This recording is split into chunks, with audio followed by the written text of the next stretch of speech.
Okay, I'd like to now introduce our first session, chaired by our chair, Professor David Lloyd. So I'll invite him to come to the stage. And of course, we're talking to Professor Mary O'Kane, AC, about the Accord. So over to you, David.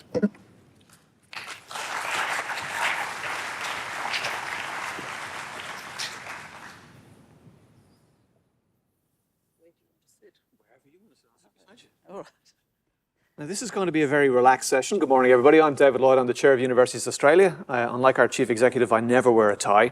And we have an exclusive. We slipped this into the programme quite late on in the day.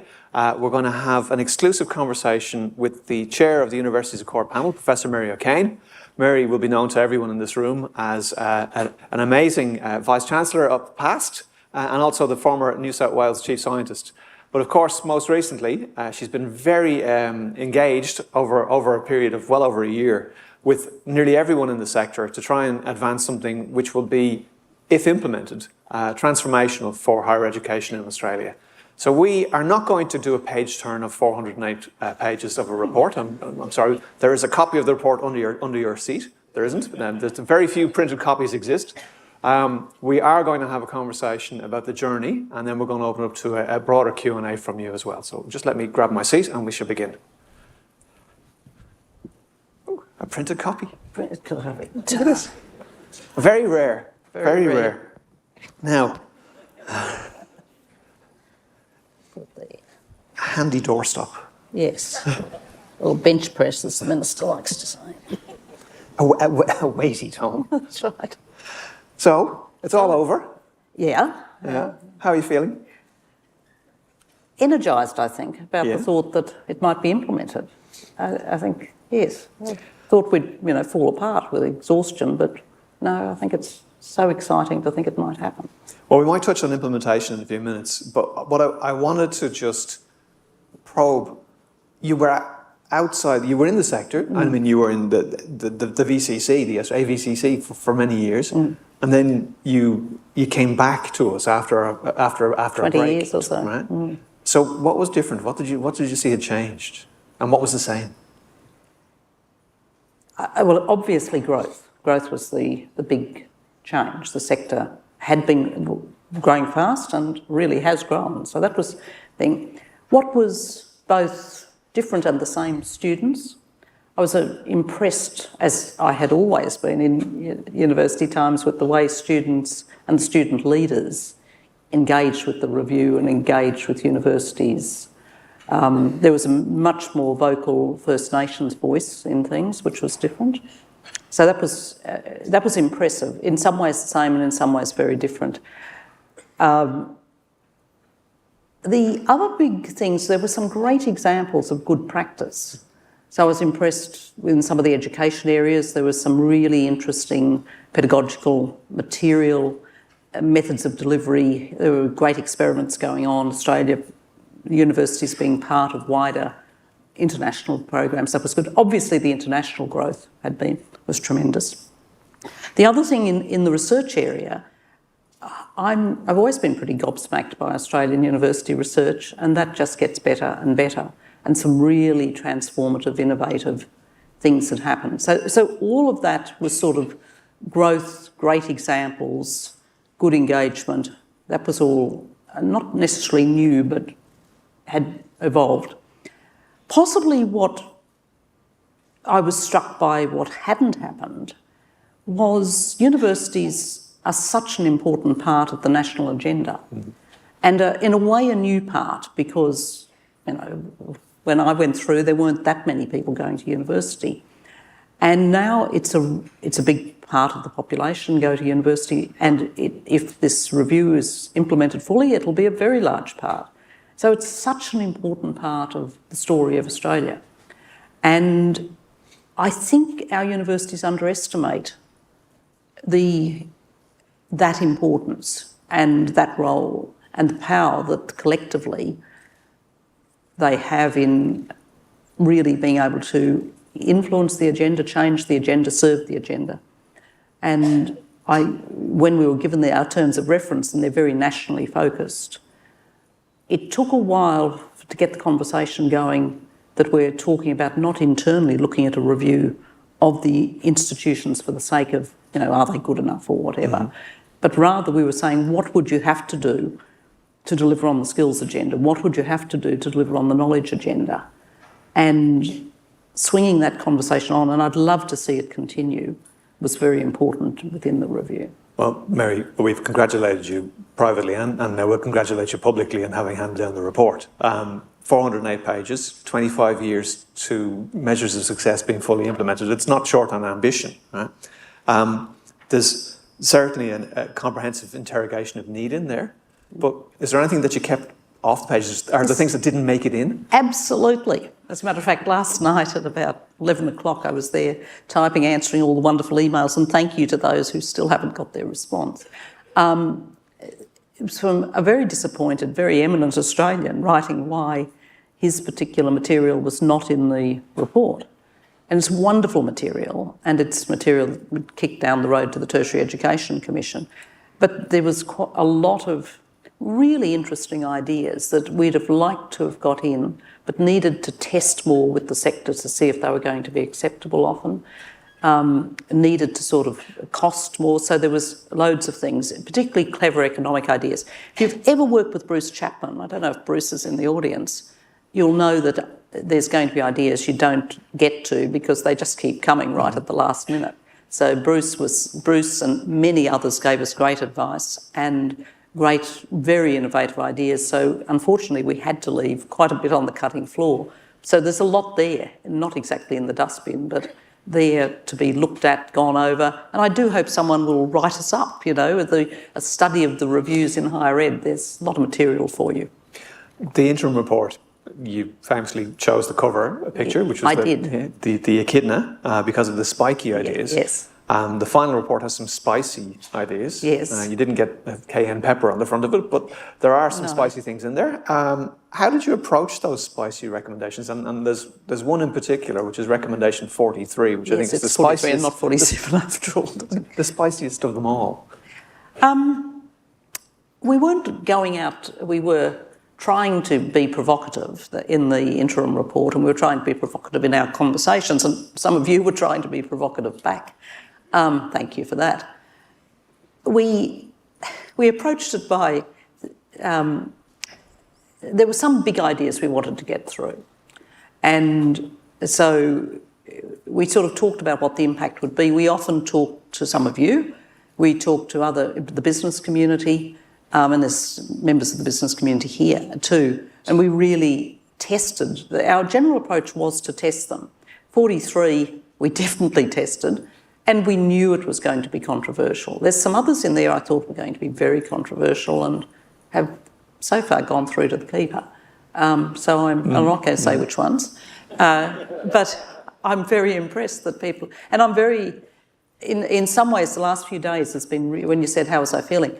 Really interesting to watch people I really respect digesting the report and coming back to me with a synthesis of it or talking about how it is. And I think, yes, that's what we were trying to do that. And people have got the fact that it's very much a package of ideas, very much a set, even though it can be broken up a little bit into pieces.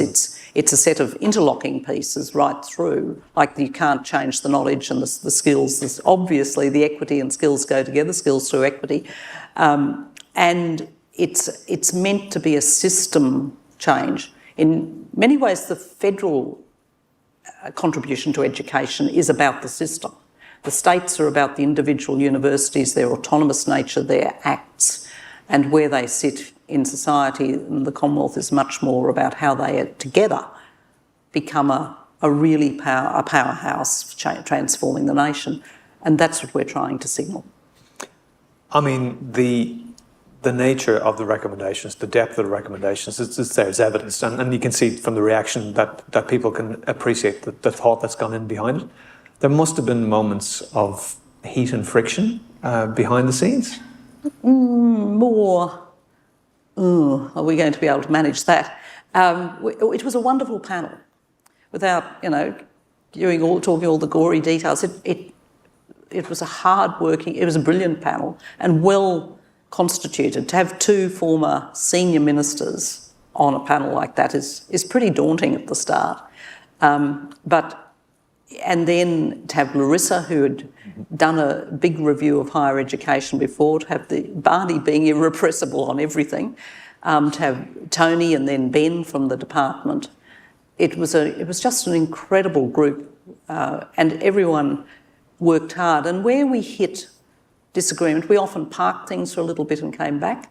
But above all, we just talked it through, and we talked, and we worked, and we wrote, and we emailed, and every weekend was, almost a pattern. When I would talk to Fiona on Friday nights, Barney any time through the day, and so on, and it was just very hard work. And when we hit one of those hard roadblocks, we tended to work it through and look at options, but we basically and call for more data.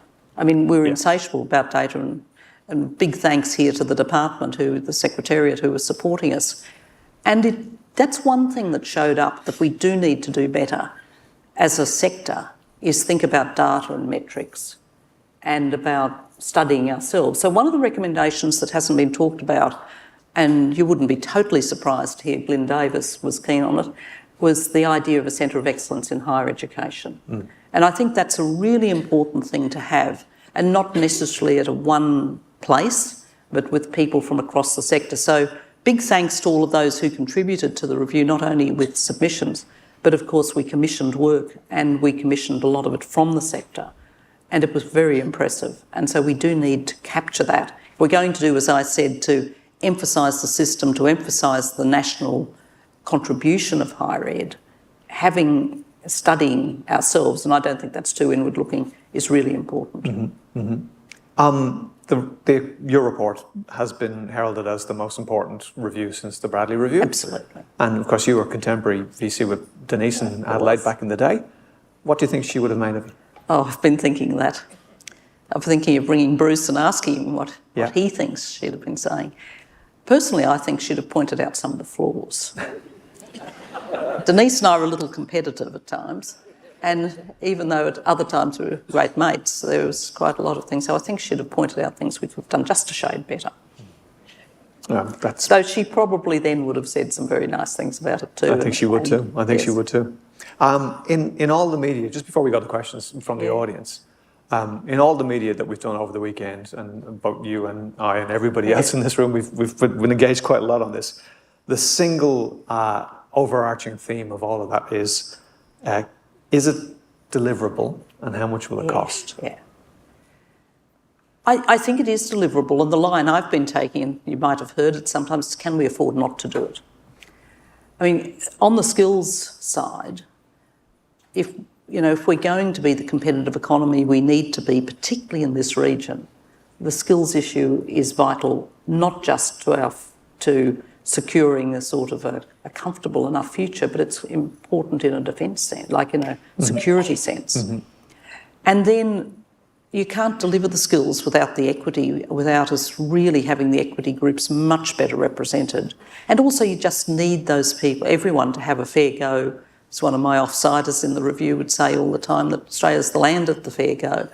And everyone should have a really good chance at university, not just a theoretical chance, but a supported place. So I think the equity's there. And Australia is just not using its knowledge capability that resides so much in the universities. We can't afford to let that slip and not use it, very connected to the skills piece. So that's my line. How expensive is it? Yes, there's a few billion there, implementation, but there's a few billion in the submarines, and there's a few billion in solving a lot of Australia's problems. And a highly educated society tends to look after itself a lot better in terms of things like housing and welfare and health. And so I think you have to think of it again in that much wider system. I think it's very, very implementable. And we've sort of shown the way of what you need to do, roughly in what order. Yep. So there's a to-do list there. Somebody should just get on and do it. The minister, when he launched the concept of the Accord, which was at the Bradley oration in Sydney, he talked about unfinished business from the Bradley Review itself. Yeah. And you've picked up that unfinished Yes. business. You've picked up things like the AQF review, which was Yes. done but not implemented, and you've recommended the implementation. I mean, what do you want to see happen next here in terms of implementation of the O'Kane Well, review?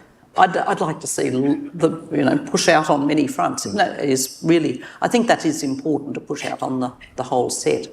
Obviously, with the soft entry at the moment to universities generally, pushing the equity numbers out is really important to build up the numbers who will then reach qualification to go to university and then get the numbers up. So you see in the graphs the sort of soft start, and in that period you want the equity groups building, and then that will fire the 2030 and beyond numbers. So it's, I think, really important to put emphasis on that and to get them going. But I think to get several of the research issues going very quickly. I mean, the full funding matter is very important. I think the Challenge Fund is tremendously important. It's really important that industry and government realise how vitally good universities are. And with the consultant debacle of the last year or so, this is where the universities need to step up. It's something the New South Wales government has actually been leading on, that to say that the universities must be consulted early in the piece. If you're looking for consultants, that's where you need to turn. Decent evidence base. Now, we're going to go to questions, and the questions, of course, are a test of the chair's eyesight. And the speaker's eyesight is all. I'll read them, if I can see them. Why does the Accord, in seeking to improve access for rural Australians, ignore the public library network as a logical delivery institution for tertiary learning? That is a wonderful question, and I don't know how I could have not talked about the Public Library Network, given that in my role as Chair of the Independent Planning Commission in New South Wales, I make use of it for people to sit in and go to our many hearings and public meetings. So thank you for that. Somebody please note that, and the Public Library Network's stunning. Because these days it's not just about books, it's about internet connection and about helping people learn digital skills. Good point. First Nations people are mentioned 313 times within the, that's a hard thing for me to say with my accent, 313 times within the final report. How do you see this translating into practical outcomes for First Nations people? Again, thanks for that was not a placed question, but it could have been. This is why we call for the First Nations review. Larissa pointed out that the Barent review, the one she led, followed the Bradley review. And it's about particularly looking at that point about how the Bradley review was going to be implemented through the lens of a First Nations approach. And she said we absolutely must. So from day one, that recommendation was on the table. And this review that we're recommending is very much about doing the same thing, taking this review and making sure all the First Nations recommendations and more are considered, implemented well, and it really needs to be First Nations led. I mean, there's lots of other First Nations recommendations, like the one Barney has reminded me of several times about the demand driven on medicine and things, and the issue about more PhDs and postdocs. But yeah, there's a lot in there, but that review will be the spearhead. Can skills be the mechanism to connect the tertiary system? Yes. Absolutely. A really important part about the tertiary system, and we talk a lot about what I call skills infrastructure, you know, the AQF, recognition of prior learning. I can remember being involved in recognition of prior learning work way back when I was the Dean of Engineering here in Canberra in 88, 89, that period. There's so many good ideas we have about supporting skills transfer, skills recognition, about working, as I've pointed out in various radio interviews, going from university then to vet and vice versa. And yet we talk about the theory beautifully. No one talked about it more beautifully than Peter Noonan, but we haven't really got it all working together and all those tools together, and that's why I talk about it as infrastructure, or, you know, could talk about it as a toolkit. No, answer's yes. That's like the other answer you had, which is it's in the report. That's right. No. How should we deal with the generation of JRG graduates who have paid 93% of the cost of their own education? Is treating them as collateral damage appropriate? It's a very hard, it's a very meaty question and something we left on the table because it's also a very political question. And we decided that those ones were political and needed to be fought through, and the place that brought you JRG needs to bring you JRG. Mm-hmm. What's your vision for the regional university study hubs? Oh, how long have we got? Something we love, and this was another important legacy of the previous government that's been picked up and run with further by this government. They, I think, are one of the best things for the whole issue of getting people to university. You know, we're talking about fee-free preparatory, that's a hard one to say too, and ways to get students into university. But these attract people who've been dying to go to university and just haven't had the opportunity. When I started the review, I was talking to one of my sisters who, with her family, is a big cotton grower in southeast Queensland, or southwest Queensland, so it's very much southwest. And she said, do you know about study hubs? We've got one here at St George. And went on to tell me, because she'd been a science teacher too, just how so many of her Year 12 students who wanted to go to university couldn't go and were just flooding the study hub as an opportunity. And we heard so many great stories. And I think we need more of them. I think we need more of the suburban ones, like the Fairfield one. And I think they're a quiet but tremendously important thing. And they're not always just used just for getting students in. We were highly amused to hear with the Broken Hill one, students who are out on placement in Broken Hill Hospital go round to the study hub to get lots of help with doing their assignments and things, and the camaraderie of being with other students. So they come, you know, mini campuses of the bush. I think they're very important. Incredibly important. We're really getting into the meaty parts of recommendations. Oh yeah, what's coming? There's some good bits in here. No. The Accord report has little to say about international students, yet they're a huge part of the system. Yeah. Is that because the review team didn't see issues needing attention? No, we did see lots of issues needing attention, but we had several other reviews on in parallel. And that's always the complexity when you have a multitude of reviews running. And we liked the direction of travel from talking to those reviews, and we knew they were going to land in an important space near us. So what we've tried to do is pick up the best of what was there, join it with our ideas and talk about it. But inevitably, it was written fast towards the end and tends to be small. It's a bit like the research bit in the interim report. We thought we'd said a lot, but it actually was a smaller amount. No, we feel very strongly. International education is such an important part of what universities contribute to Australia, but they also contribute to the region, the soft power and so on. And we have great visions in there, not only of better international education, but also more international education delivered in the country of the student's own country, more campuses there, more remote education, really good online and digital delivery. And no, international education is really important, but it's more of it's an artefact of the timing. This one's not on the screen. This is one from me. Oh, yeah. 25 years is a reasonably long time, certainly in politics. There will be at least 8 federal elections between now and 2050. What are your thoughts on the survivability of the report? We thought a lot about the survivability because we'd looked hard at, Denise's recommendations and the demand-driven and what happened. And I'm something of a student of the history of higher ed, around the world. So it had concerned us. So it's one of the reasons, definitely right up there in one of the top reasons for recommending a tertiary education commission, because it's, as Glyn always talks about it, or Peter Coldrake talks about it, it's a buffer body. And you can sort of be dismissive about buffer bodies. They're a nuisance, they stand between you and the minister or whatever.